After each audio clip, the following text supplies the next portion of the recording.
Chers téléspectateurs, dans cette émission Medjugorje, un phénomène qui dure depuis 30 ans et ne faiblit pas. C'est comme si les doutes, les incrédulités incitaient encore plus les millions de personnes à venir en pèlerinage en ce lieu.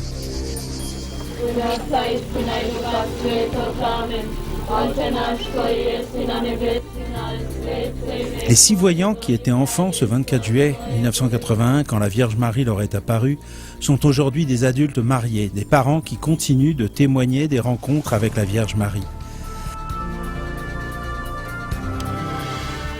Ils étaient 6 enfants, Ivanka, Ivan, Maria, Mirjana, Jakov et Vika.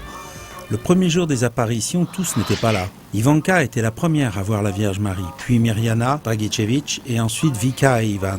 Tous les 4 étaient seuls sur la colline à ce moment-là. Aussi peu de villageois les ont crus. Et aujourd'hui, regardez, des gens venus de tous les coins du monde et qui depuis l'aube attendent patiemment midi et ce que Mirjana leur dira. Le père Jozo Zovko n'était pas le seul suspect. Les voyants ont eux aussi été soumis à des interrogatoires, à des tests multiples, dans le but de les faire se contredire. On pensait qu'on réussirait facilement à confondre les enfants de Medjugorje. Une équipe française est venue poser des appareils sur la tête des voyants pour les étudier pendant l'extase. De son côté, le Vatican n'a pas voulu permettre que se répandent de fausses histoires. La Vierge est apparue sur cette colline-ci, au pied de laquelle se trouve Bijakovići. Medjugorje, c'est le village d'à côté et les relations entre les voisins avant les apparitions n'étaient pas toujours idylliques. C'est pourquoi le père Radovan Petrovic a construit cette grande église à Medjugorje pour faire un lien entre les gens des deux hameaux. C'est comme s'il avait intuitivement senti qu'un jour elle serait pleine et même trop petite, au point que souvent les messes et les confessions doivent avoir lieu à l'extérieur en plein air. Ce deuxième jour, le 25 juin 1981, nous nous sommes approchés pour la première fois de la Vierge Marie. Et c'est là qu'ont commencé nos apparitions quotidiennes. Elle s'est présentée à nous et elle a dit « Mes enfants, n'ayez pas peur, je suis la reine de la paix ». Le Festival des Jeunes, ce sont 50 000 personnes qui se retrouvent dans un petit village de l'Herzégovine. Que de conversion, de découverte de la foi et aussi de divertissement sans excès. Certaines personnes disent que vous êtes un cardinal, un homme très courageux. Avez-vous l'impression que vous êtes courageux parce que vous osez ouvrir les portes de votre cathédrale à Medjugorje ? Je ne sais pas, c'est pas très courageux, c'est simplement la joie. La joie de voir la cathédrale inondée de gens qui viennent prier. Et aujourd'hui, ils ont prié ça a commencé à 3 heures de l'après-midi, ça s'est terminé à 10 heures du soir. Quels sont pour vous les fruits de Medjugorje en Autriche ? D'abord, les conversions, c'est le fondement de tout. Ils sont très nombreuses. Enfin, je ne les connais pas tous, évidemment. Dieu seul les connaît.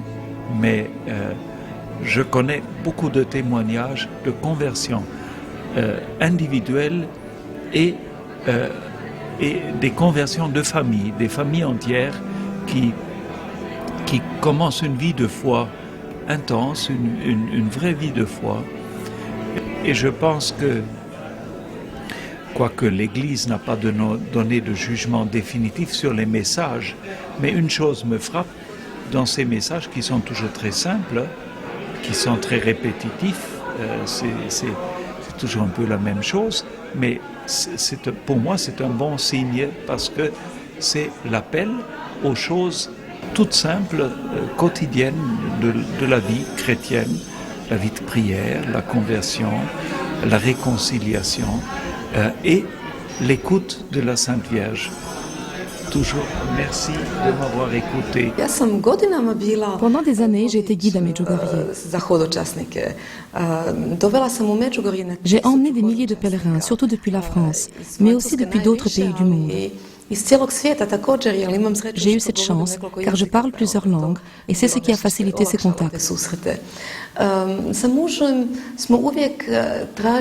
Mon mari et moi-même avons toujours cherché les moyens par lesquels nous pourrions diffuser le plus d'informations possibles liées à Medjugorje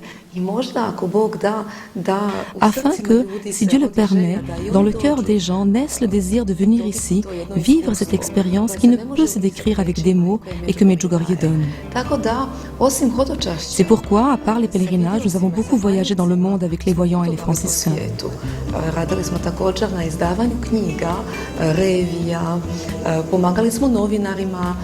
Nous avons également édité des livres, des revues, créé des documentaires, des DVD.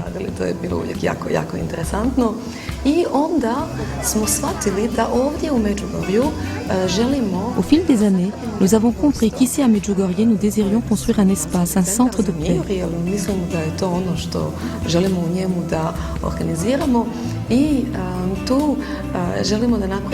Nous y proposerons des rencontres entre des groupes qui viendront de pays différents, afin qu'ils puissent échanger sur leurs expériences, qu'ils puissent faire des pas les uns vers les autres.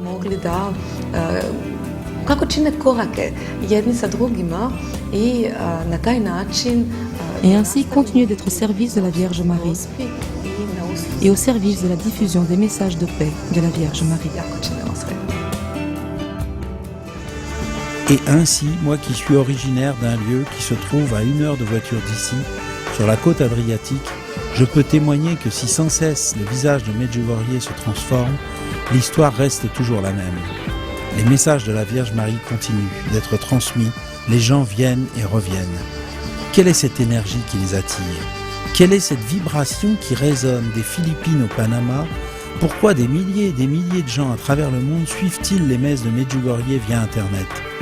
Nous l'apprendrons un jour, dans l'attente de la révélation des 10 secrets de la Vierge Marie. I can see you in the sunlight. I can feel you in my heart. It's Christmas time. I don't know